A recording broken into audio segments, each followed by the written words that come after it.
Buenas tardes, vamos a comenzar a platicar un momento sobre el libro Ticket to Ride. Les damos la bienvenida a nombre del Centro de Cultura de la Universidad Iberoamericana León, el Instituto Cultural de León y la Feria Nacional del Libro de León.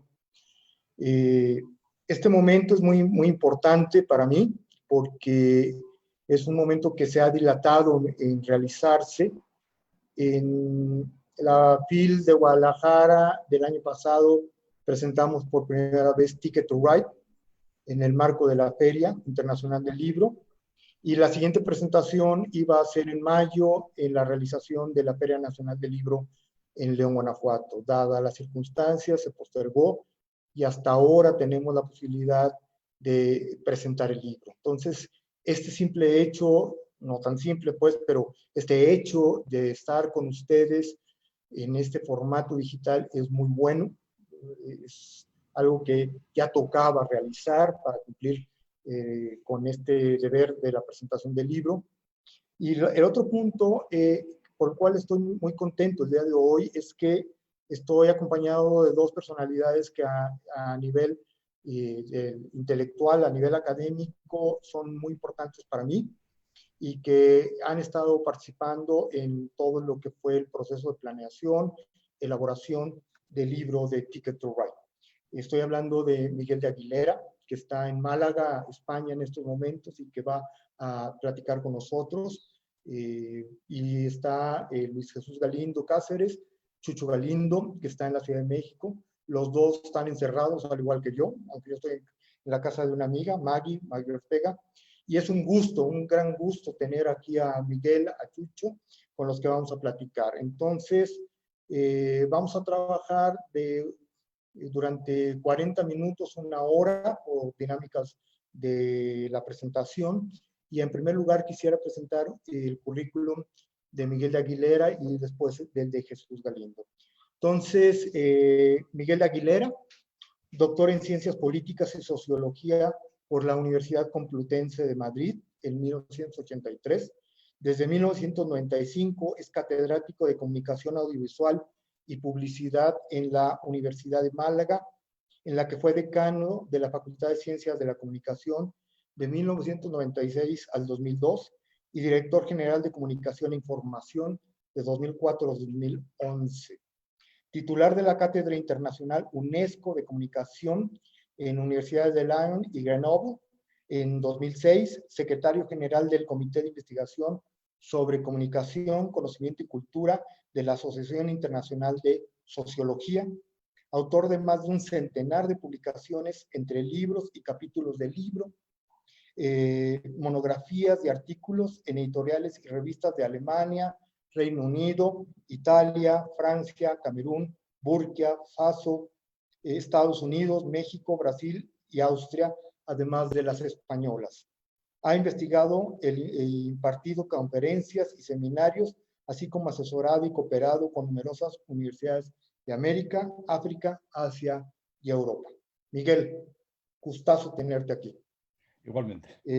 Luis Jesús Galindo Cáceres, doctor en Ingeniería en Comunicación Social, doctor en Ciencias Políticas, doctor en Ciencias Sociales, gestor y promotor cultural en diversos proyectos del 72 al 2019, investigador e ingeniero social en Ciencias Sociales, Arte y Comunicación, profesor universitario, conferencista y tallerista en países de América y Europa, novelista, cuentista, poeta y ensayista del 72 al 2019, musicólogo, curador, gestor, promotor, crítico de rock y jazz.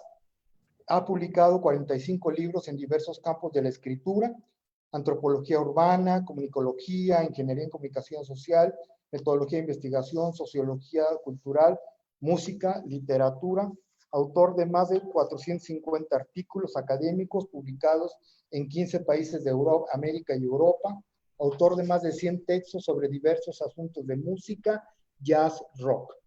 Miembro del Sistema Nacional del CONACYT, miembro del Sistema Nacional de Investigadores del CONACYT, gestor y coordinador del Grupo Ingeniería en Comunicación Social, miembro del colectivo Contratiempo Jazz, integrante del colectivo editorial Piedra y Campana.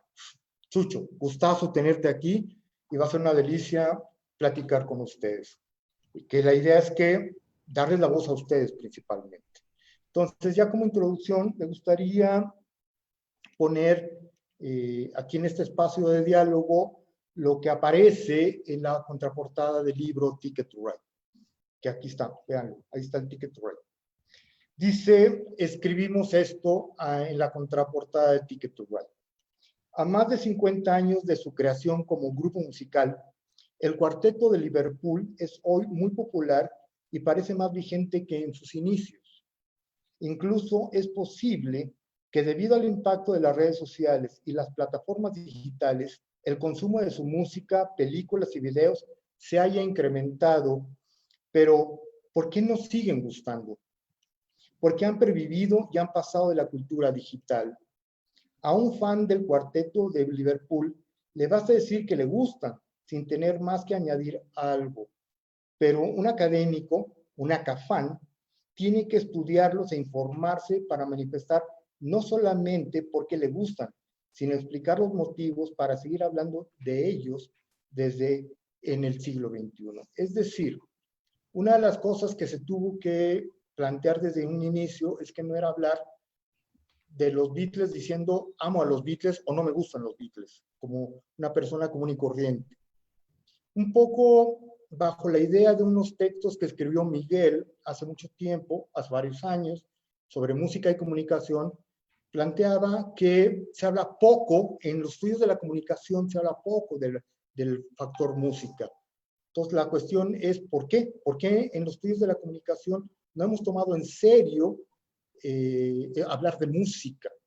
Y los Beatles en este caso era un reto para gente, incluso no fans de los Beatles, pero académicos, en estos tiempos de la comunicación, en tiempos transmedia o lo que sea, ¿por qué seguir hablando de los Beatles? ¿Qué importancia tienen los Beatles? Y pondría esto no para discutirlo aquí, sino en otro momento. Esto sería como para hablar en otro momento de otros grupos musicales, fenómenos culturales, como hablar de Taylor Swift, qué importancia tiene Taylor Swift, o el reggaetón y todo esto. Pero en este caso, el punto de partida para dialogar desde una visión cultural y comunicacional es los Beatles.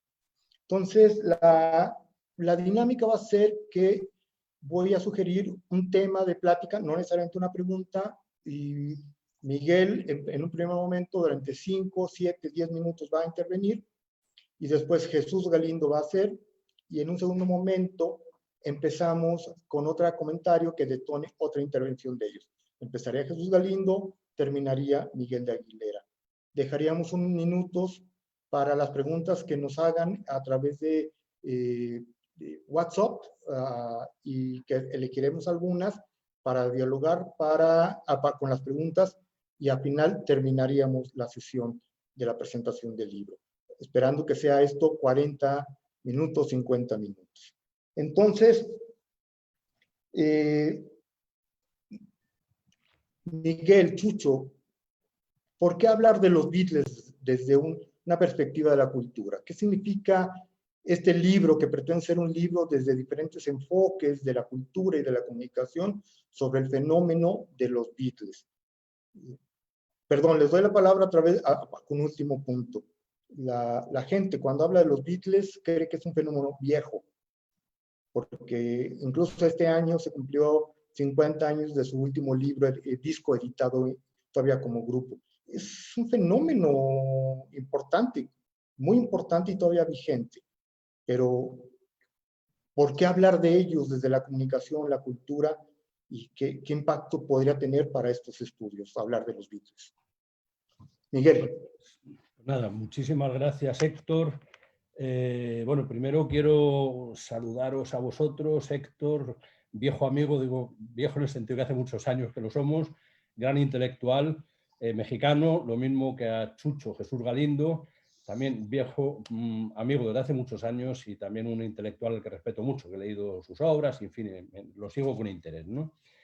Quiero decir que es un placer estar con vosotros. Un placer también estar con todos ustedes, que no sé quiénes los que estén al otro lado de la cámara en este streaming infinito casi en el que vivimos nuestras vidas confinadas, en esta época tan especial que estamos viviendo. Pues en todo caso, los que estén allí con nosotros, un placer estar con ustedes, con vosotros. Y por cierto, además, antes de entrar justo en materia, quiero felicitar a Héctor como coordinador del trabajo que nos ha hecho escribir a unas cuantas personas en torno de esta materia, y a la Universidad de León por publicar este libro, que la verdad es que, bueno, lo estáis viendo, a la espalda de Héctor se ve un poquito el libro, francamente, es una excelente edición, es precioso, así que es un placer hablar de algo tan bonito en su contenido y en su forma, en su presentación, ¿no? Bueno, esto de hablar del estudio de la música, esto de que sea chocante hablar de la música desde el punto de vista de la cultura de la comunicación, resulta raro, resulta en sí mismo chocante, ¿no? Y es que ha habido una tradición intelectual que, digamos, a lo largo del siglo XIX y el siglo XX, la música ha seguido su propia línea de estudio con sus métodos, sus criterios, sus formas de ver las cosas, y la ciencia de la comunicación, en el marco de las ciencias sociales, ha seguido otra línea de estudio también profundamente diferente. Es francamente curioso que no estudiemos la música como fenómeno de comunicación cuando la música es una de las grandes industrias culturales.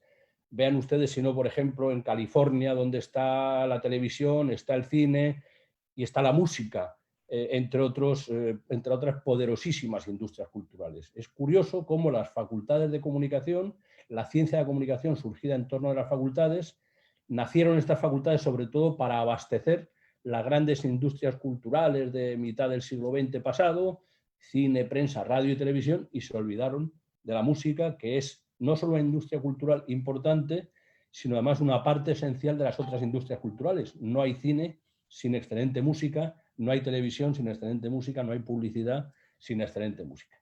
Es curioso, pero bueno, recientemente ha habido una serie de estudiosos, más recientemente, enmarcados casi todos en lo que se podría llamar los estudios culturales, que se han interesado por recuperar la comprensión de la música desde el punto de vista de la cultura, desde el punto de vista de la comunicación. Es decir, intentan ofrecernos un poco una interpretación del sentido profundo que tiene la música en el seno de la vida humana y de todas las culturas, todas, absolutamente las culturas que los humanos hemos creado. Incluso, bueno, otros homínidos como los hombres de Neandertal también se les atribuyen músicas. En este sentido, en el libro hay un capítulo, en este sentido concreto, especialmente hermoso, hablando de estas cuestiones, que es el capítulo de James Lull, nuestro buen amigo también, profesor norteamericano, hoy emérito, hoy jubilado incluso, ya más que emérito, que nos recuerda un poco el profundo arraigo de la música en la vida humana, pero no solo de los humanos, sino de 15.000 especies animales, nos dice él. Es decir, los pájaros cantan, los pájaros bailan, y como ellos, tantos otros seres vivos. James es uno de los pioneros de esta recuperación del estudio de la música en el campo de la comunicación, junto con Jesús Martín Barbero, el estudioso latinoamericano, si no me equivoco, afincado desde hace algunos años en México, y un tipo extremadamente interesante, ¿no? Es verdad que James, en este trabajo que incluye en este libro, vincula sobre todo la música con una función de reclamo sexual, de atracción sexual, que ciertamente existe, además de con labores de colaboración, ¿no? Colaboración entre los humanos, hacer música en común, bailar en común, mantener ritmos coincidentes, destaca como un factor, lo destaca James como un factor de colaboración. Yo a esto le añado otra faceta importante. Yo no sé si estoy poniéndome un poquito pesado, no me he dado cuenta de mirar los tiempos, vamos bien de momento, ¿no? Es que ya sabes, los profesores cuando nos ponemos a hablar pues somos un poco incansables, ¿no? Procuro no serlo. Ok, muchas gracias. Bueno, yo a esta perspectiva que da James sobre la música, con el arraigo de la música por su vínculo con el reclamo sexual y con la colaboración entre los humanos, yo le añado alguna otra faceta importante. Por ejemplo, para la música para mí, yo la llamo una tecnología del estado de ánimo. Es decir, tecnología del estado de ánimo. Es decir, cuántas músicas empleamos para gestionar nuestras emociones, incluso emociones de tipo amoroso. La música sirve para muchas funciones. Luego, si acaso, comento un poquito más esto en otro momento. Sirve para muchas funciones, para muchas, por ejemplo, con carácter sacro, con carácter de espíritu nacional y tantas otras. Es un elemento esencial en las vidas humanas. Y este libro se ocupa de un caso singular. La música, en un caso singular, porque no es solo sobre los Beatles, es sobre la música que los Beatles encarnan, y a partir de los Beatles aprovechamos unos cuantos estudiosos para reflexionar, ¿no?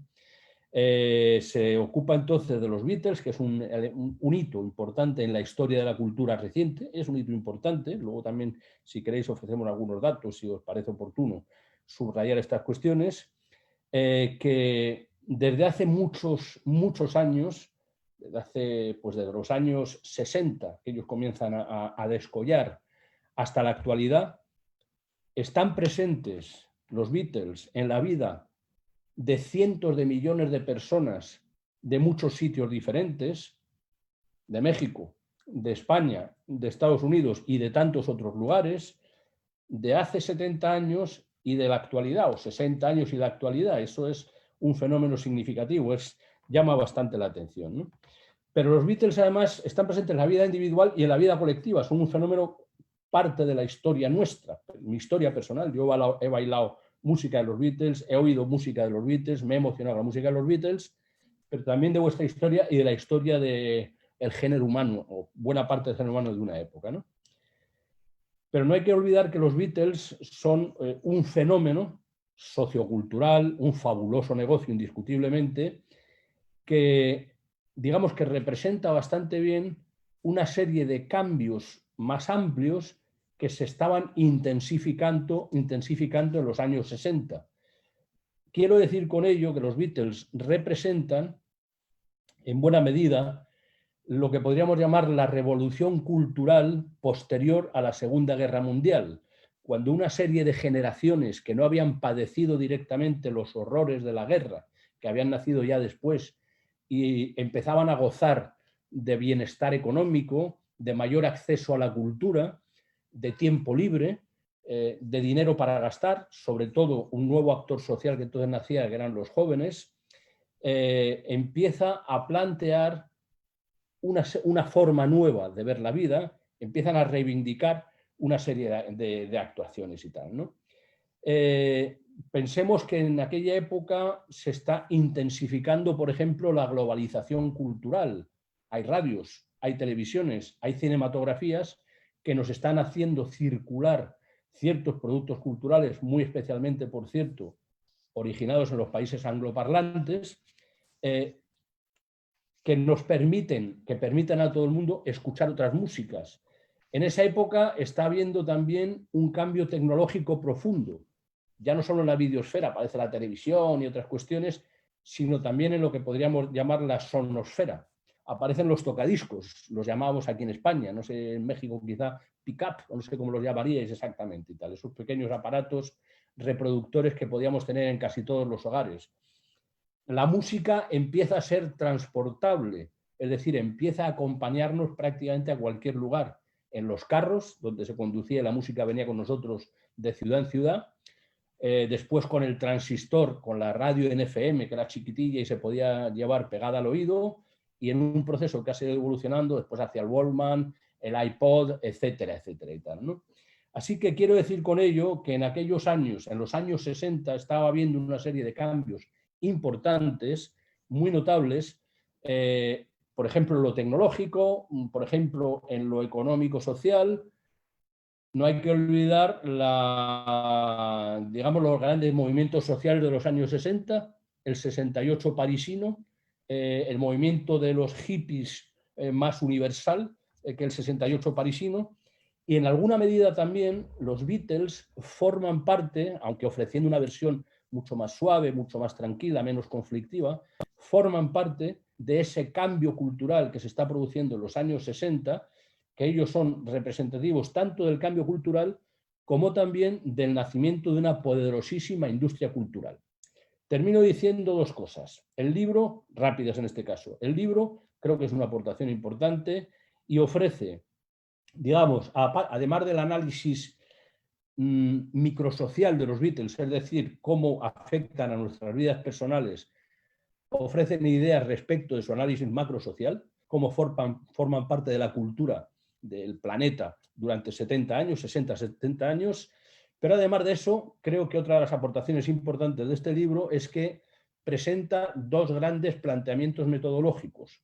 Uno, el que llamáis ingeniería en comunicación social, que sostenéis con mucho acierto tanto tú como Chucho Galindo y que he leído con mucho interés, y otro, el que ofrecemos nosotros, que es una fusión de enfoques sociológicos y musicológicos que, digamos, desde las herramientas de análisis de la música tradicionales, estructuras formales, ritmos, etcétera, etcétera, se complementa con la comprensión del contexto, con la música como fenómeno cultural, ¿no?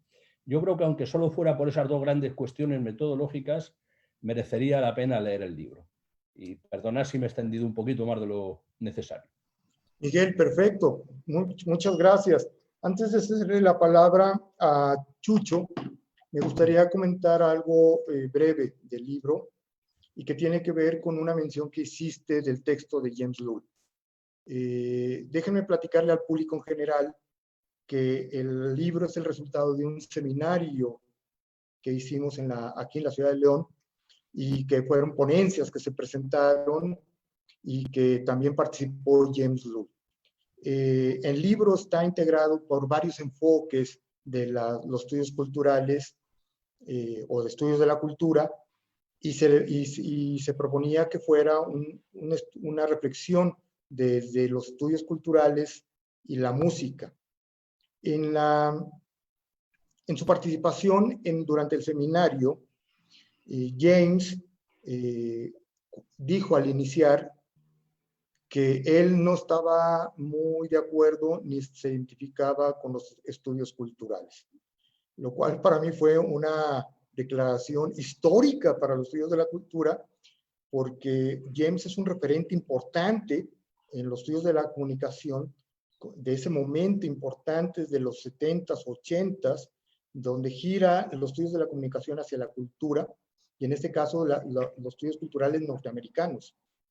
Y que James dijo que no y dio sus razones y él planteó desde otra perspectiva la que está trabajando desde un tiempo, de unos años para acá, de que iba a hablar de la música. Y otro comentario importante, Miguel, cuando estábamos en el proceso de dictaminación del libro, hubo dos dictaminadores y uno dijo que el texto de James Loule no tenía nada que ver para el libro, que iba a distraer a la gente. El otro dictaminador dijo que era una maravilla, que había que incluirlo, que tiene un plus y demás. Pues es parte de lo que provoca este libro, donde hay gente que no le va a encontrar sentidos y hay gente que le va a encontrar mucho sentido. Para mí el libro de texto, el texto de James es fundamental para este diálogo que estamos emprendiendo. Ahora sí, Chucho, ¿cómo ves? Platícanos. Pues mientras escuchaba yo a Miguel, recordaba que hoy en la mañana conversaba un poquito con un compañero del Seminario de Estéticas del Rock, Emilio, de Celaya, sobre un reto que hay ahora en Facebook, de los chorromil retos de esta época, que consiste en que tú pongas las fotos de futbolistas. No dice así el reto, esa es parte del truco.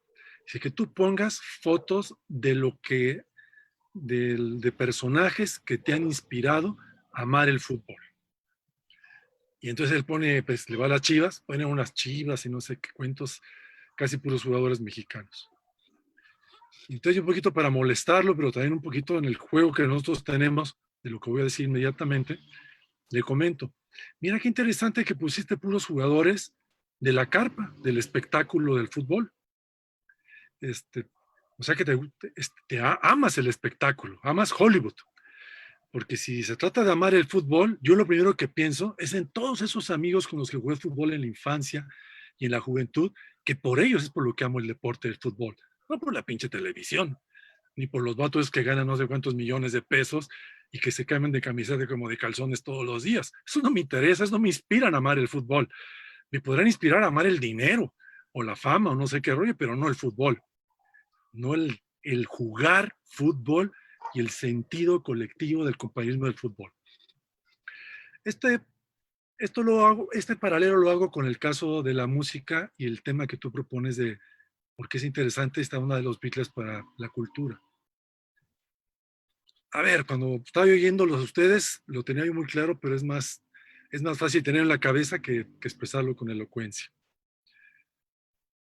Los estudios socioculturales aparecen como una agenda y voy derecho, no me quito. Solo esa agenda y nada más que esa agenda responden a toda esa sociología previa, la sociología funcionalista de Parsons, básicamente, y todos aquellos elementos de lo económico-político, de la sociología más dura materialista, o algo así.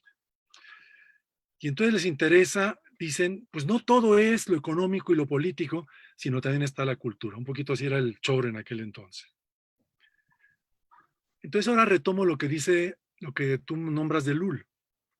Bueno, desde ese punto de vista, el que yo solo pueda desarrollar estudios socioculturales con esa agenda, o si no me borran de la lista, pues no estoy de acuerdo. Bueno, eso es interesante para lo que fue el fenómeno de 70s, 80s en el que yo participé en el programa Cultura de hagamos una agenda distinta, en la que empezó también el Martín Barbero. Hagamos una agenda distinta a los estudios culturales anglos. Nadie se enteró.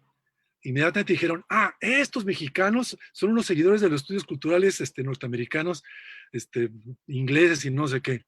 Qué interesante, porque prácticamente ni leíamos a esa gente, sino más bien la invitábamos a platicar con nosotros. Es un tema de, o tratas de esto, o lo que dice tal libro, y lo que dice la norma, y lo que dice el status quo y el campo académico, o estás fuera. Entonces hay un punto en el cual puedes decir lo que sea y de cualquier manera la gente va a oír lo que quiere oír, ya sea muy conservador o no tanto. Pensaba yo en la religión, en el caso de la cultura, en el caso del deporte. En lo que trabajamos en ingeniería en comunicación social, el deporte, lo primero que mencionábamos como para llamar la atención de la gente que nada más entiende las cosas en el ABC y si le pones ya más letras ya no sabe de qué estás hablando, es, bien, hagan de cuenta que es como la religión del pasado. Entonces, cuando aparece el deporte en el siglo XX, el deporte espectáculo, la gran industria del deporte, sucede como con la gran industria de la religión. No es una industria. Sí es una industria. Y es un puto negociazo y es la inventora de la mercadotecnia en un sentido general, es la religión y las iglesias. La religión como el gran producto de esa matriz institucional, industrial, son las iglesias. Bueno, pues el deporte, la FIFA, el Comité Olímpico Internacional, son como nuevas iglesias, nuevos Vaticanos. Y entonces nos convierten en feligreses, como Emilio y su reto.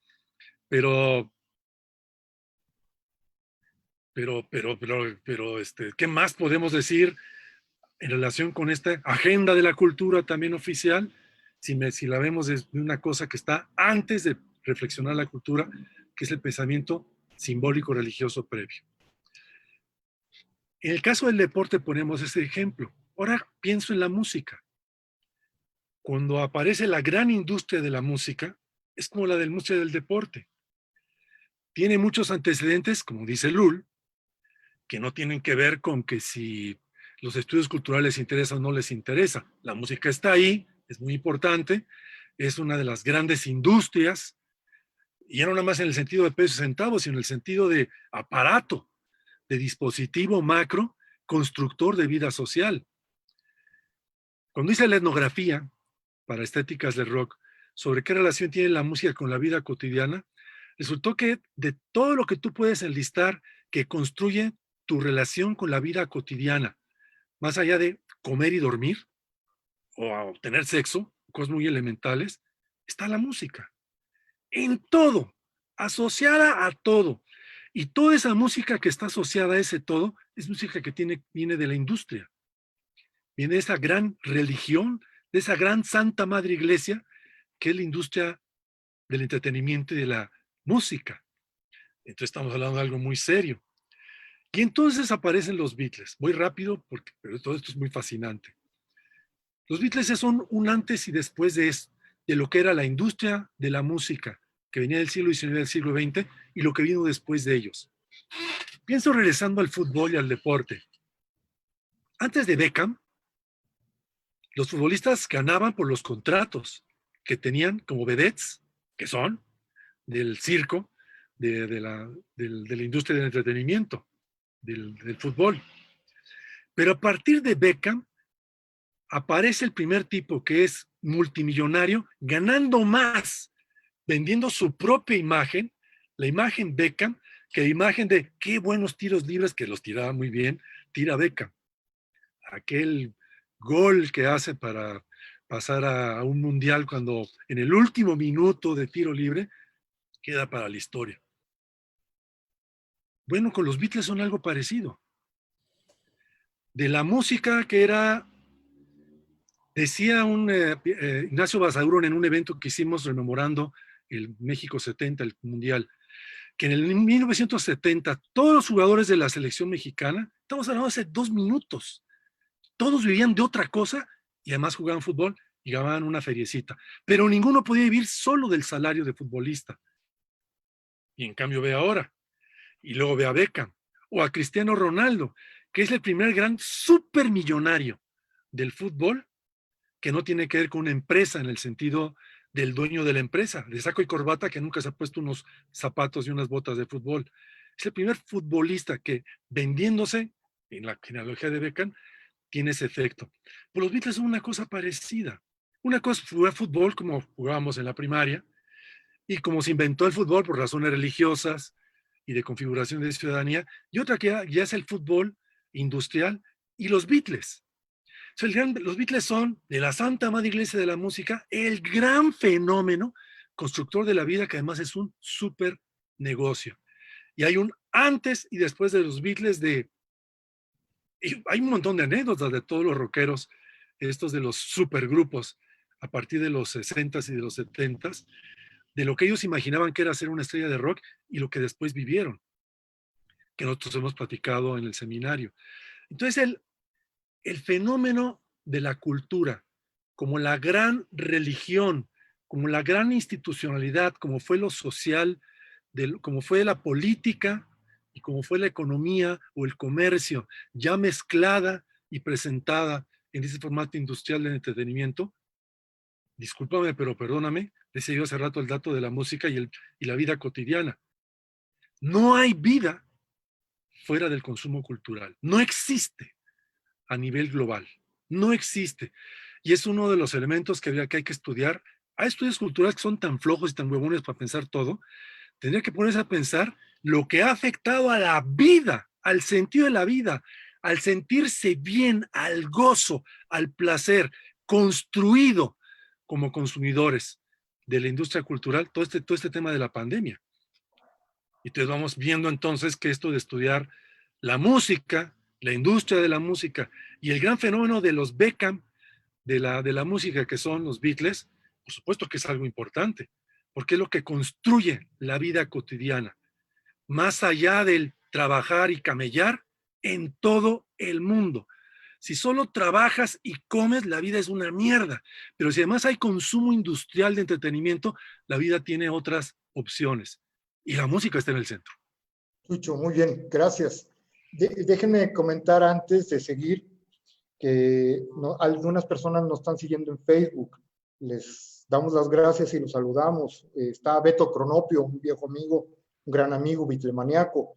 Francisco Alvarado, Isis Mendoza, otra gran amiga. Diana Cárdenas, Mónica Valdés, Carla Trejoluna, María Hernández, gran amiga. Itzel Álvarez, gran amiga. Y los invitamos a quien quiera hacer preguntas. Todavía vamos a tener un tiempo para platicar. Las pueden hacer en Facebook también. Entonces, podemos pasar a un siguiente diálogo. Nos quedan aproximadamente unos 15, 20 minutos para después, 15 minutos para después dar pie a las preguntas. La cuestión es pasar un poco a esto último que hablabas, Chucho. Ya no necesariamente desde los estudios culturales. Yo creo que los estudios culturales, que además esos estudios culturales de los 80s, 90s, se han diversificado y han venido otros enfoques de la cultura que están enriqueciendo, y no solo están enriqueciendo a la cultura, sino están tomando muy en serio el tema del sonido y de la música, cosa que no necesariamente estaba en el pasado. Ahorita, mientras hablabas, Chucho, yo trataba de pensar si Jesús Martín Barbero en algún momento habló directamente de la música, habló de la radio, la oralidad, que yo recuerde, pero entonces como que es un asunto pendiente quizás en las agendas de la cultura y la comunicación. Ahí podría haber algo más no para este libro, sino para más adelante hacer cosas. Pero esta parte ya como acafán o como fan o como persona, me gustaría que platicáramos unos 10, 15 minutos de por qué nos han gustado los Beatles, por qué nos gustan y por qué a la gente le sigue gustando. Ya más un tono afectivo, biográfico. ¿Cómo ven? Chucho, ¿cómo ves? Comenzamos contigo. Pues en vista del tiempo, voy a escoger un tema del cual hemos conversado y que para mí es fascinante, y con esto invito también a Miguel que a ver qué se le ocurre con esto que voy a decir, porque de alguna manera lo interpela a él de manera directa. Apuesto lo que dice Lul y lo que comentaba Miguel hace rato, la historia del gusto musical no está hecha por accidentes. Tiene una cierta continuidad de antecedente consecuente. Los historiadores del fenómeno musical enfatizan que en el caso nuestro del mundo occidental, algo sucede en el Mediterráneo, hace 1000 años o antes, que va construyendo una forma general estable, para mí un dispositivo tecnológico de comunicación, que es la canción, las rolas. Entonces las rolas tienen una pata ritual que tiene que ver con institucionalidad política, con religiosidad y con sus mezclas, pero poco a poco va teniendo un vector muy tempranamente más dionisíaco, diríamos, de placer. Y hay una oposición fuertísima históricamente entre el control político, religioso, y esta libertad. Por eso lo que dice Lul del sexo es casi un lugar común en el mundo de los musicólogos y historiadores. Y esta libertad que toma forma, esta libertad de romper la norma, de soltar el cuerpo, de llevar más allá el instinto, que toma forma en la canción, y en la canción de amor particularmente. Ahí voy para los Beatles. Y entonces ya metidos en este asunto de esta forma particular que es la canción, que básicamente la cantaban mujeres. tanto en Asia como en Europa. El fenómeno de la canción se estabiliza por compositoras y cantautoras. Este es un fenómeno interesantísimo que en la medida que va saliendo más información, va poniendo de pelo, de punta a toda la gente que pensaba, no sé, otra cosa diferente. Bueno, estas canciones de amor, ojo con lo femenino y con la parte seductora, y que eran canciones para los señores, o para los amamos, esclavas, o para los señores, los dueños, los ejecutivos, los políticos, los capos, eran canciones para ellos. Entonces, esta figura de la canción dentro del elemento de seducción se va estabilizando. Por allá hay un historiador de la música que habla de 6 tipos de canciones básicas universales a través de la historia universal del mundo. Y una de ellas es la canción que tiene que ver romántica, que tiene que ver con el amor, que es la que más se ha estabilizado históricamente en el mundo occidental. Y entonces viene el fenómeno de los madrigales y los fenómenos musicales de las cortes, todos con estos elementos románticos y con esta lucha con, no hablen del sexo, no hablen de besos, no, la Santa Madre Iglesia, el matrimonio, la santa institución, y ustedes ahí hablando de que todos quieren coger y quieren agarrarse a besos, no lo hagan. Y todo el mundo dice, ah, sí, claro, y lo sigue haciendo y le encantan las canciones. Pasa esto, pasa el otro, y llegamos a los Beatles. George Martin en eso, famosísimas series que hizo para la televisión, ¿te acuerdas? Que hemos platicado. El vato decía, me acuerdo en alguno de los programas que me queda a mí para siempre, grabada en la memoria, es, sin estos antecedentes de la canción popular romántica del norte de Europa, no existirían los Beatles. Y le fascinaba a él que el que tenía más sentido de estos sustratos, de estos sedimentos de la voz romántica, era Paul McCartney, del cual hemos hablado mucho, más que Lennon. Y entonces el sonido Beatle, ese sonido que le gusta a todo mundo, ese sonido Beatle que es la gallina de los huevos de oro, es el sonido ese romanticón, entre cursi y suave, femenino, de Paul McCartney. Los rockeros, muy rockeros, por eso odian a los Beatles, porque les parecen muy suaves. Pero de la hora, como todo el mundo termina cantando canciones de José Alfredo Jiménez, tú le cantas canciones de los Beatles romanticonas a tu morra.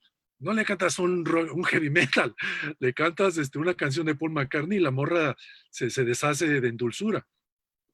Eso es lo que yo digo que está detrás de estos asuntos y que nos guste. Este sedimento que tenemos de forma de entender la parte suave, cálida, gentil, seductora, como de aromas, de texturas, de baño andaluz, de tranquilidad, de vino, de cachondeo, de coqueteo, que nos da la canción romántica. Y los Beatles como los grandes señores y dueños de esta canción, con sus coritos y con sus voz y figuras melódicas. Algo así. ¿Cómo ves? Gracias, Chucho. Para cederle la palabra a Miguel, yo creo que uno de los puntos importantes de por qué nos siguen gustando los Beatles es porque nos hacen sentir bien, nos dan felicidad. Sí. Yo en algún momento le dije a unos amigos aquí que para mí ver un concierto o estar en un concierto de Paul McCartney era como entrar a Disneylandia. Y automáticamente me siento feliz. No sé, yo creo que tan es así que platicar de ellos de esta manera relajada, sin compromisos políticos, ideológicos o académicos, nos soltamos de la lengua, nos ponen un tono de felicidad impresionante. Miguel, ¿qué nos puedes platicar?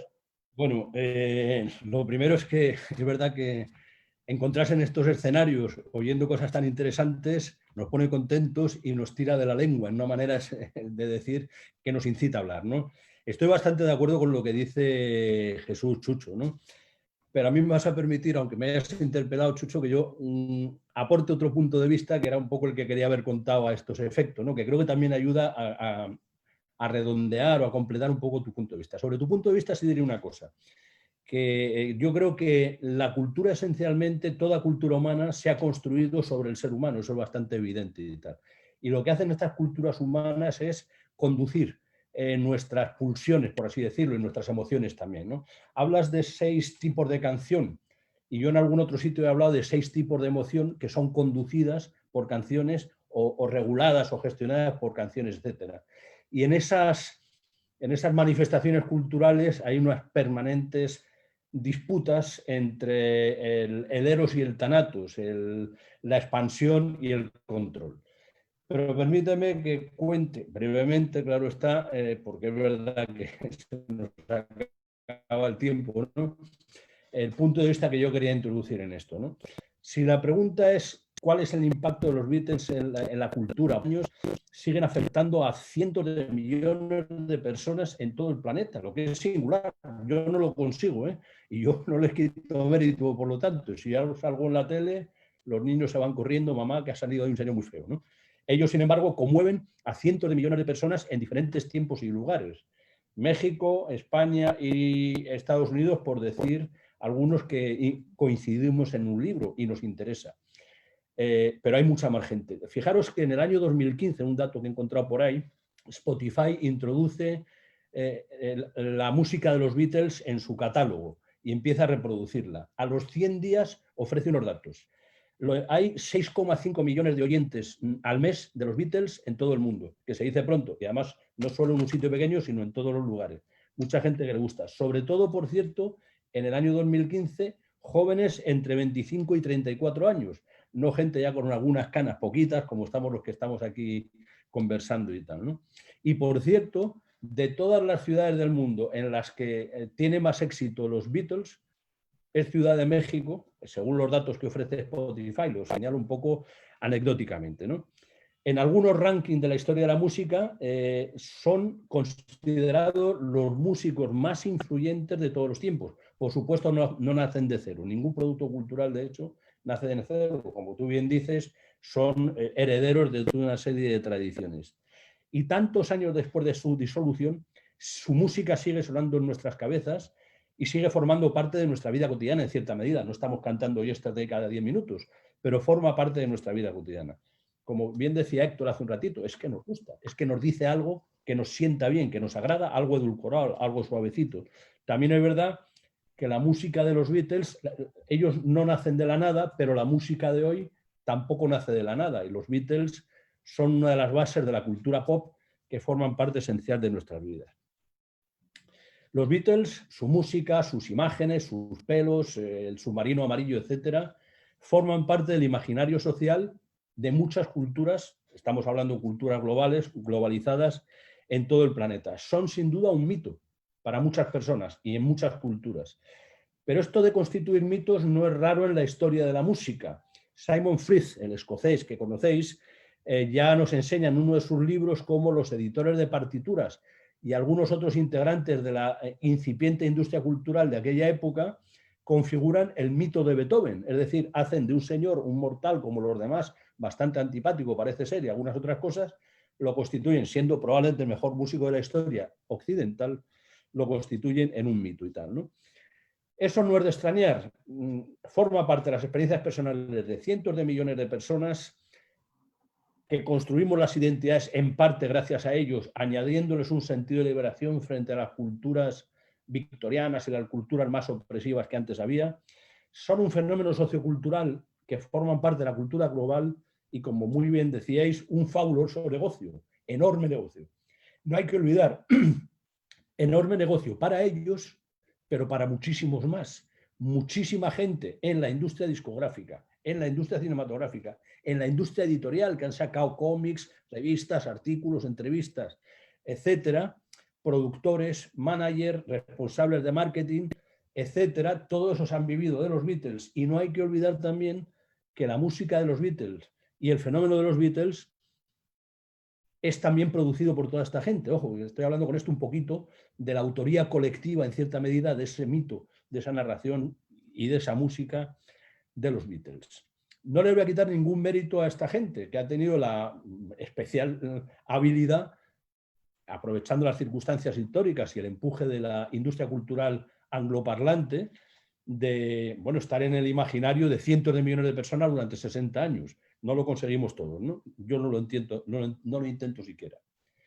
Pero no hay que olvidar tampoco que cuando estamos hablando de los Beatles, estamos hablando de conceptos absolutamente clásicos en la historiografía del arte. Obras, es decir, Yesterday, Let It Be, etc. Igual que hablamos de las Meninas o autores. The Beatles, igual que hablamos de Picasso, hablamos de Jean-Luc Godard o hablamos de Ford Coppola. Y movimientos, el movimiento de la música pop, ¿vale?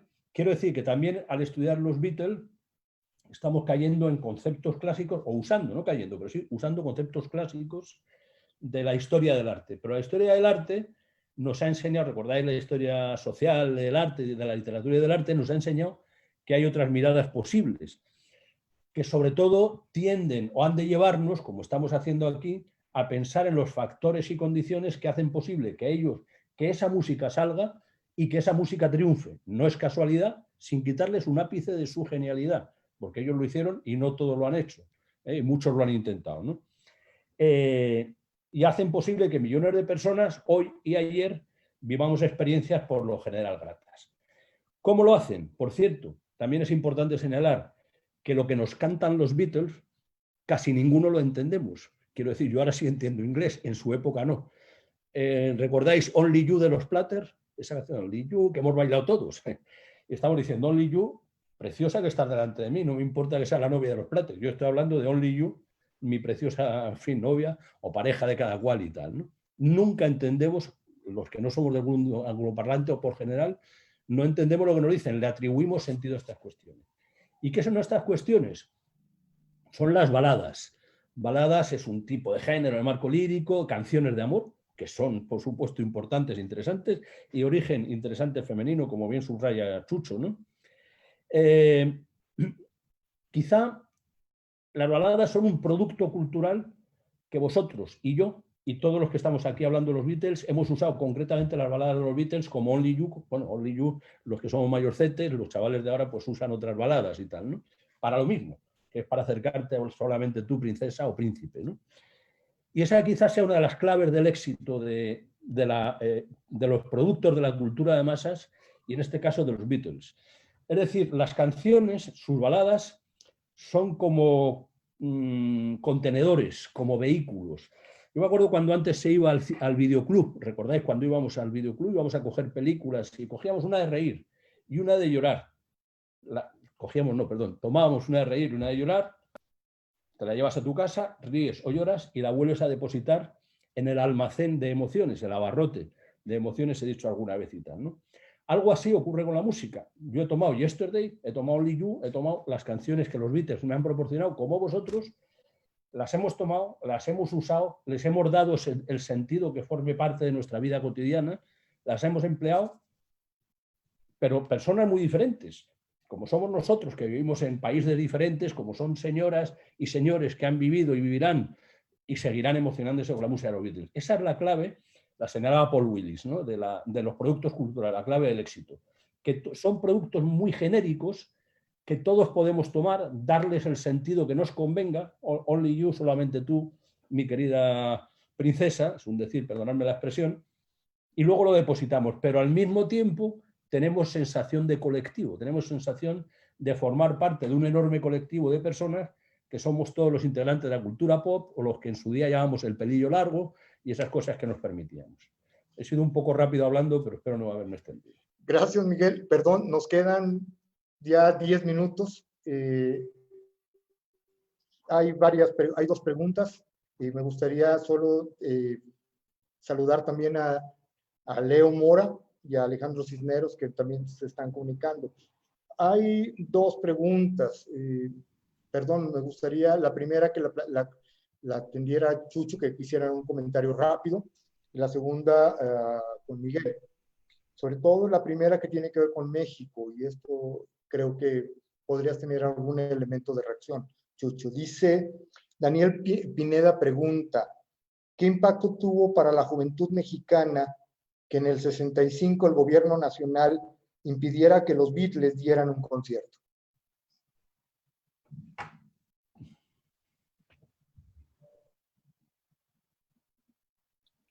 no tuvo ningún efecto. En su momento no pasó absolutamente nada. Habrá algunos que les parecía, ay, van a venir los Beatles, pero en términos generales, vamos a decirlo así, es un tema que está pendiente de tus otras preguntas. ¿Se hicieron cultura los Beatles en México? Es una pregunta fuerte. Es decir, una manera de pensar, una manera de sentarse, una manera de hablar, una manera de vestirse, una manera de platicar, una manera de comer, una manera de caminar en la calle, yo qué sé, cultura, una manera de casarse, de tener hijos a lo Beatle. No, no fue para tanto. Fueron estrictamente una relación entre consumidores, música pop, algo agradable, música fácil de bombardeados absolutamente, dependiendo de la industria cultural internacional que buscaba mercados y había gente que ni se enteraba de que existían los Beatles. Estamos hablando del 65, está muy reciente el fenómeno de los Beatles internacional y en México muchísimo más reciente. Entonces, si iba a venir a México, no era porque México lo solicitara, era ya que vengan, sino porque quería alguien ganar mercado y entonces México parecía una plaza que con la venida de los Beatles podía funcionar como funcionó en Estados Unidos. Pero en su momento no pasó nada. Que es también un tema que está pendiente por hablar, investigar. ¿Por qué no? ¿Por qué sí? ¿Qué estaba sucediendo? Porque había más elementos detrás de todo esto, ¿no? Políticos, culturales, la juventud, etc. El siguiente es un comentario, pregunta de Alejandro Cisneros. Digamos que es la primera boy band prefabricada, pregunta. Por prefabricada digo que son toques que Brian Epstein y George Martin dieron. Es decir, es la primera boy band prefabricada. ¿Cómo ves, Miguel? Bueno, vamos a ver. Enseguida voy a ello. Añado una cosita más sobre la pregunta del impacto en el año 65 en España, que estábamos no saliendo todavía, sino padeciendo una dictadura, en fin, de la que ya no hace falta mucho hablar y a los oyentes jóvenes, si los hay, pues les sonará como absolutamente pretérita. Los Beatles adquirieron un carácter de liberación, incluso una reacción de hacer aflorar otra música española joven, de gente con el pelo corto y un flamenco, en fin. Aquí eran jóvenes obreros de la juventud obrera de Liverpool, las nuevas clases medias que se estaban formando a partir de los trabajadores, antes clases trabajadoras y ya nuevas clases medias. Estaban también en ese sentido revolucionando la vida, en el sentido de decir, las clases trabajadoras tienen algo que decir y hacer y no solo hay un dogma o una forma de entender la cultura, sino que hay varias. Aquí vinieron acompañados de un sentido de liberación por ser nuevas clases medias, por ser antiguas clases trabajadoras y por el leve componente sexual que tuvieran los Beatles y esa forma de ser y de comportarse que tuvo su impacto. Ciertamente fue la primera boy band construida. Perdón, Miguel, tenemos 5 minutos. Entonces, si puedes hablar un poco rápido y para empezar a cerrar. Rápido. La historia, en fin, que se ha ocupado de examinar el mito de los Beatles, yo nunca recuerdo los detalles de estas cuestiones porque a mí me interesa solo la reflexión general, pero el detalle no lo recuerdo. La reflexión general es: los Beatles fueron descubiertos inicialmente en algunos de los tugurios, de los bares donde había música en directo en Liverpool. La sociedad británica, como todos vosotros sabéis, está llena de lugares donde puede llegar gente y hacer música, es una sociedad muy musical. Fueron descubiertos ahí y, a mi juicio, ahormados, es decir, dados forma por unos productores que los descubrieron y los integraron en el seno de una industria cultural que ya entonces sabía los grandes elementos del marketing y estaban estableciendo los mecanismos principales, por un lado, del soft power norteamericano, es decir, la influencia de la cultura hablada en inglés, nacida en Estados Unidos y también en Gran Bretaña. Recordemos el cine, recordemos el cómic, recordemos tantas otras cosas, hoy también el videojuego, etcétera. ¿Vale? Son mecanismos industriales que lo que hacen es descubrir un fenómeno, buenos músicos con un sentido musical nato importante y les dan forma. Son efectivamente, como bien dice, no, perdona, pero el nombre de quien ha preguntado no lo he oído, la primera boy band construida industrialmente, sin duda ninguna. Se nos acaba el tiempo, como se sugiere, hay mucho más que decir, qué lástima. Antes de cerrar, me quedan 2 minutos, 3. Quiero comentarle al público que nos siguió que el día de hoy, a la gente de León, hay libros, se puede adquirir por Mercado Libre, y el día de hoy tiene para la gente de León un 20% de descuento. También para la gente del exterior, quien quiera adquirirlo, puede buscarlo en el Mercado Libre. Los interesados, les pedimos que le escriban apunten, jesus.villanueva@iberoleon.mx. Él los va a atender y estarían trabajando el posible envío del libro Ticket to Ride. Y déjenme agrandar, y también pueden pedir los 3 libros de estéticas del rock. Le quiero dar las gracias al público que nos estuvo siguiendo, a los amigos, los interesados en la música, los interesados en los Beatles. Yo me declaro, yo sí soy fan de los Beatles, soy un fan Beatle, acá fan, y eso a todo orgullo, todo gusto. Y le quiero dar las gracias a todos los que participaron en el libro: José Abril, Alberto Rodríguez, se llama Edgar Josué, a Ana Valdellós, a todos, gracias. Y Miguel, muchas gracias por estar aquí con nosotros, fue un enorme gusto estar contigo, escucharte. Chucho, muchas gracias, fue enorme gusto verlos y además ver que están bien en estos tiempos de confinamiento. Les agradecemos y pues eso es todo. Hemos terminado. Gracias a la penal. Muchísimas gracias a todos.